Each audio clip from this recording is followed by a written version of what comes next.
이스라엘 백성의 지도자들을 향해서 백성들을 위로하라고 말씀하십니다. 그렇다면 위로한다는 것은 무엇을 의미할까요? 추호세. 위로하다라는 말에는 따뜻한 말이나 행동으로 상대방의 괴로움을 풀어주거나 슬픔을 달래준다라는 의미가 있습니다. 그런데 우리가 누군가를 위로한다고 했던 행동으로 인해서 오히려 더 큰 상처가 생기는 것을 경험할 때도 있죠. 예를 들어 시험에 빠졌거나 아니면 병에 약한 사람에게 하나님이 해결해 주실 거니까 기도하라고 한다면 위로가 될까요? 우리는 위로가 된다고 생각하고 합니다. 그리고 받는 사람도 위로가 되는 것처럼 받습니다. 근데 사실은 위로가 안 되죠. 아는 이야기잖아요. 아는 이야기죠. 근데 알지만 내 피부에 닿는 이야기는 아니죠. 그래서 위로는 먼저 공감함이 바탕이 되어야 합니다. 그렇다는 것은 우리가 누군가를 위해서 누군가를 향해서 행하는 위로는 다양한 얼굴을 가지고 있다는 것을 의미해요. 위로는 한 가지 획일적인 방법으로 하는 게 아닙니다. 다양합니다. 사람마다 행동하는 게 다르고요. 접근하는 게 달라져야 됩니다. 우리가 누군가에게 선물을 할 때도 보면 상대방의 성향이나 그리고 관심사 등등 이렇게 살펴보잖아요. 그러고 나서 선물을 준비하죠. 그런 것처럼 위로는 단순히 전하는 한마디의 말로 되는 것이 아닙니다. 위로는 내 편에, 그리고 위로는 내 편에서 하는 것이 아니라 상대방 편에서 해야 합니다. 하나님이 우리를 구원하시기 위해 자신의 아들을 인간이 되게 하셨어요. 그래서 예수님은 우리와 같은 성정을 가지셨습니다. 이 땅에 오셨을 때. 그리고 우리와 같이 아파하시고 우리의 삶의 자리에 머무셨어요. 같이 살았어요. 같이 호흡하고 같이 아파하고 같이 절구하고. 그런 다음에 우리를 위해서, 우리의 생명을 살리기 위해서 십자가에서 대속제물이 되어 주셨습니다. 저는 이것이 상대방 편에 사는 위로라고 생각합니다. 며칠 굶은 사람에게 주 예수를 믿어라. 그리하면 너와 내 집이 구원을 얻을 것이다. 그리고 예수 믿으면 복 받습니다. 라고 이야기하면 그것이 무슨 의미가 있을까요? 며칠 굶은 사람에게는 지금 당장 먹을 수 있는 것을 주는 것이 복음입니다.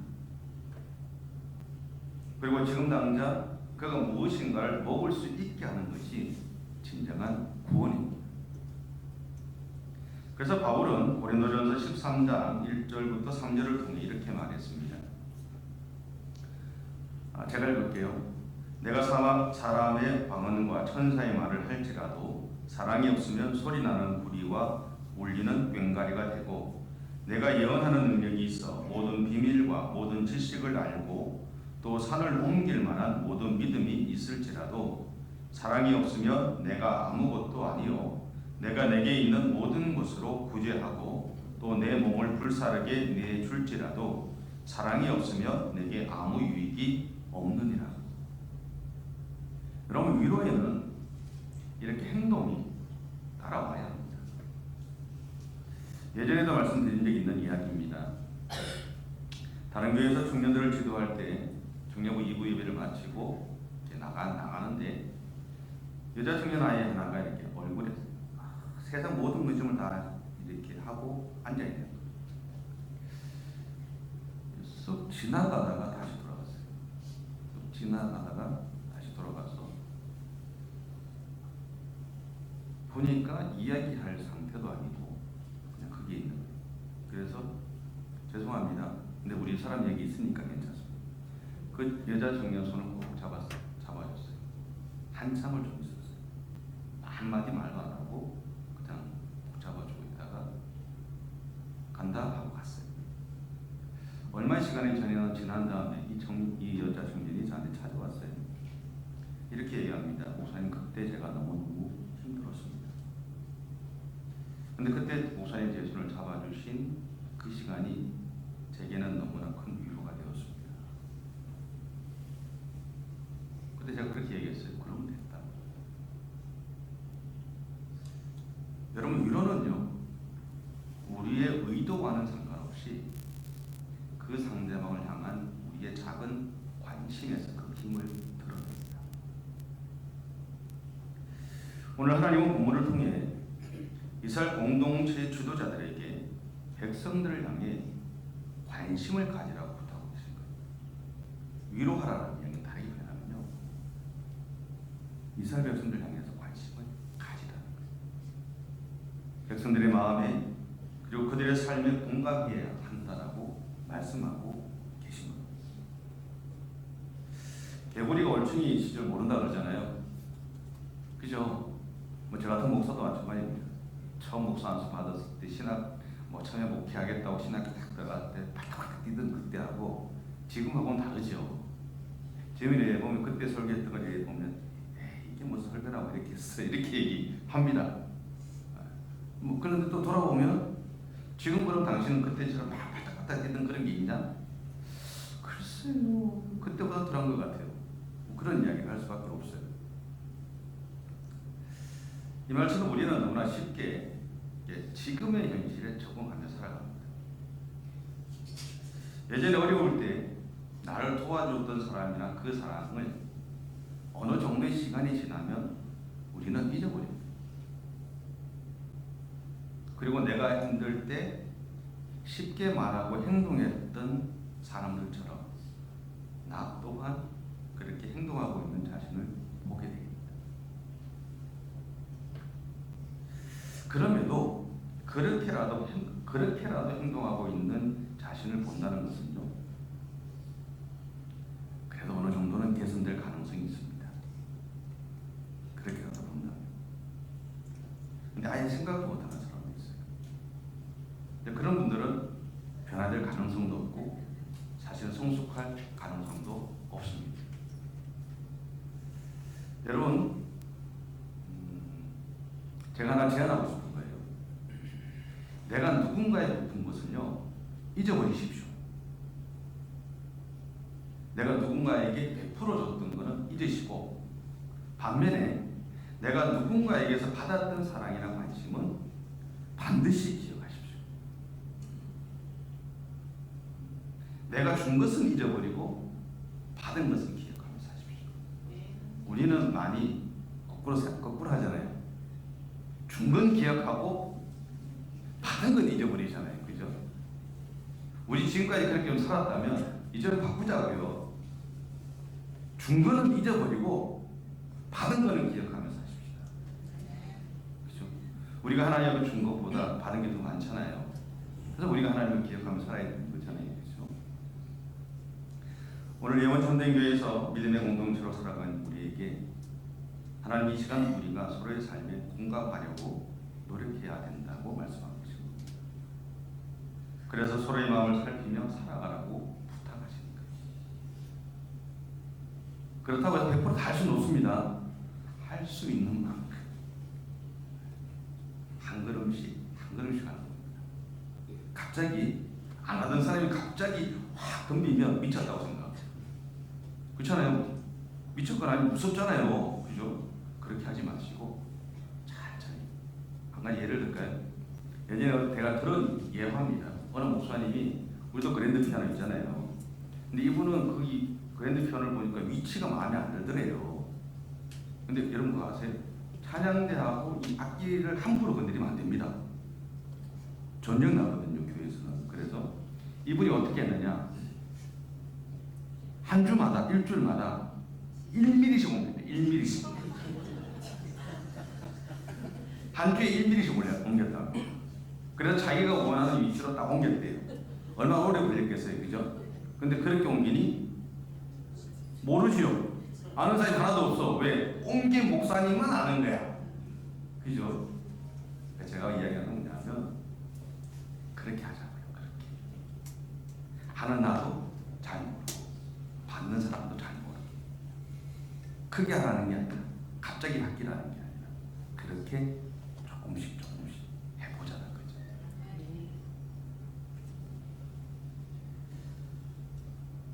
근데요, 우리가 상대방의 삶에 공감하고 그 마음을 살피기 위해서는 반드시 필요한 것이 있습니다.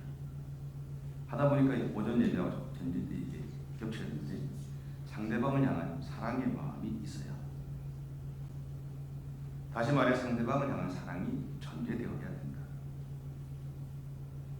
목사와 교회에 대한 사랑이 있으면 그렇게 생각을 많이 합니다. 여러분도 마찬가지잖아요, 그렇죠? 교회에 대한 사랑에 있으면 생각이 참 많아져요. 어떤 생각이 부정적인 생각이 아니라 긍정적인 생각들이 많아져요. 그렇잖아요? 사랑하면. 그렇죠? 그래서 예수님도 우리를 향해서 서로 사랑하라고 얘기하신 거예요. 오늘 본문의 배경은 바벨론 포로 시기입니다. 그렇다는 것은 그들의 삶이 팍팍하다는 거죠. 어디에도 그들이 기댈 곳이 없었어요. 여러분, 아무리 친한 친구라도 어려움을 겪고 있다면 그 상대방의 마음, 아픔을 품어줄 수 있는 여력이 없습니다. 하지만 그들은 마찬가지죠. 그래서 이 포로 시기에 있었던 이스라엘 백성들은요, 모두가 누군가에게 위로를 받고 싶어요. 근데 다 힘드니 위로할 힘이 없어요. 받고 싶은 건 모두 다 하고 주고 싶은 건 없으니까. 근데요, 기적은 언제 일어나냐면 모든 사람들이 받고 싶을 때 나 하나가 작은 것을 주기 시작하면 기적이 일어납니다. 그때 변화가 일어나는 거예요. 하나님은 우리 자신의 힘으로는 우리에게 있는 어려움의 무게를 감당할 수 없다는 것을 아셨어요. 그리고 우리가 우리에게 있는 어려움을 외면하고 상대방의 어려움에 반응할 수 없다는 것도 아셨습니다. 그래서 7절과 8절에서 이렇게 말씀하세요. 7절과 8절인데요. 오늘 본문 7절 8절인데 다시 한번 읽겠습니다. 시작. 푸른 마르고 꽃이 시들면 여호와의 기운이 그 위에 불미라. 이 백성은 실로 풀이로다. 푸른 마르고 꽃은 시드나 우리 하나님의 말씀은 영원히 서리라 하라. 아멘. 우리가 비록 지금 풀이 마르고 꽃이 시드는 것과 같은 현실에 처해 있을 수도 있습니다. 하지만 하나님은 지금이 바로 하나님의 기름 부으심이 우리에게 일어날 시간이라고 말씀하고 있습니다. 우리의 현실은 절망스럽고 아픔이 될 수도 있고 고통스러울 수 있는데, 하나님이 우리에게 하시는 이야기는 그것이 절망이고 고통이고 아픔만이 아니다. 이 시간들을 통해서 하나님을 만날 수 있는, 더 깊이 있게 하나님을 경험할 수 있는 자리가 된다라는 거예요. 전에도 말씀드렸지만 고난은 고난으로만 머물지 않습니다. 어떤 면에서 고난은 그 안에 내가 지금 하나님을 깊이 만날 수 있는 기회가 생겼다는 것을 의미합니다. 예를 들어 우리는 우리에게 닥친 어려움 때문에 이전보다는 더 기도할 겁니다. 그렇죠? 이전보다는 더 하나님을 의지하고자 할 겁니다. 이전보다는 우리에게 더 갈급함이 생길 겁니다. 이전에는 놓으면 죽을 것 같았던 나의 의도 기꺼이 포기하게 될 겁니다. 이유는 하나죠. 살아내기 위해서. 또 다른 방법이 없어요.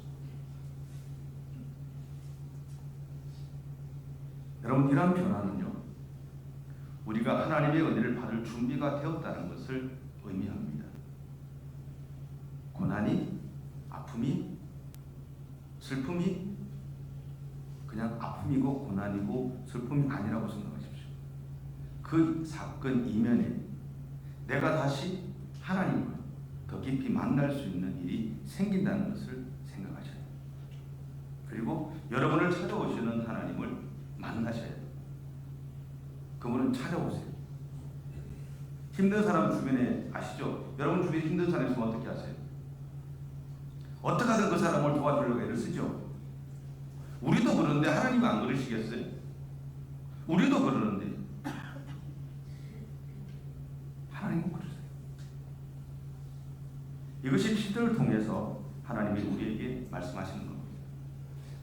이렇게 말합니다.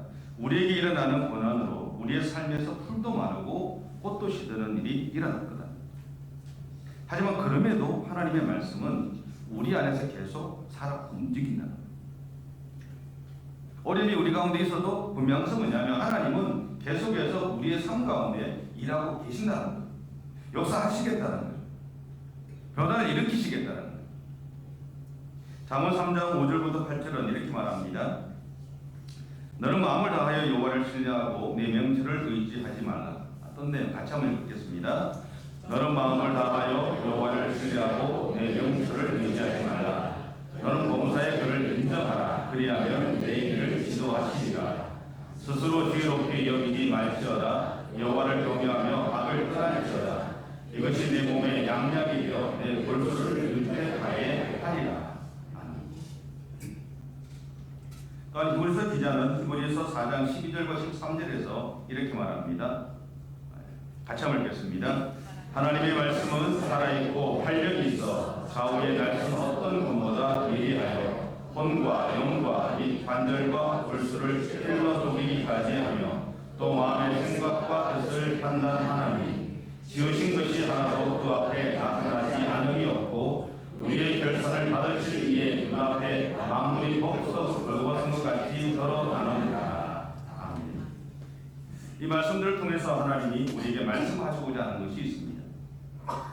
그것은 비록 우리가 고난 앞에서 무너지고 힘겨워하고 때로는 정신을 차리지 못할 수도 있다. 하지만 하나님은 우리 안에 성령으로 내주에 계시면서 우리 안에서 때로는 양약이 되어 주시겠다. 그리고 우리에게 우리를 향한 하나님의 마음을 보여주시고 배우게 하시겠다.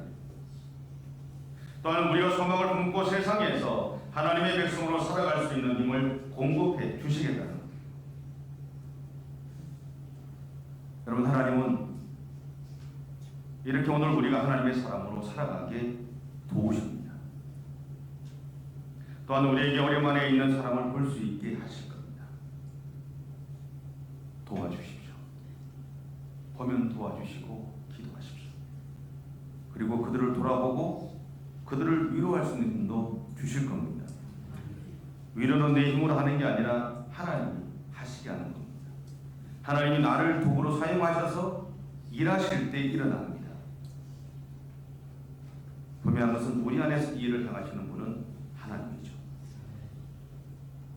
그렇다는 것은 내가 위로했다고 그 사람에게 지분을 내면 안 됩니다.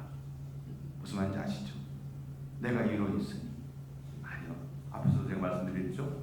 준 것은 잊어버리고 받은 것은 기억하자. 준 것은 잊어버리고 받은 것은 기억하자. 그리고 오늘도 우리의 삶에서 역사하신 하나님, 나의 하나님을 신뢰하십시오. 그리고 바울이 고백하는 것처럼 하나님이 주시는 능력을 받아서 믿음의 공동체에서 그리고 세상 속에서 우리의 위로가 필요한 사람들 향해 용기를 내시기 바랍니다. 그리고 그들을 주님의 사랑으로 위로하고 살아가십시다. 분명한 것은 그들을 향한 진정한 위로는 하나님이 행하실 겁니다. 그래서 우리는 지금 하나님이 위로하시는 통로로 쓰임 받기만 하면 됩니다. 책임은 없습니다. 책임은 누구에게? 하나님에게. 하나님 그분이 책임지실 거예요. 그래서 우리는 쓰임 받기만 하면 됩니다. 책임 갖지 마시고 그냥 하나님이 마음 주시면 쓰임 받으세요. 그러면 하나님이 영광 받으시고 나머지는 하나님이 하실 겁니다. 그러므로 기쁨으로 하나님의 사랑을 나누며 살아가는 이번 한 주간의 삶이 되시기를 축복합니다. 기도하겠습니다. 사랑의 주님, 감사합니다.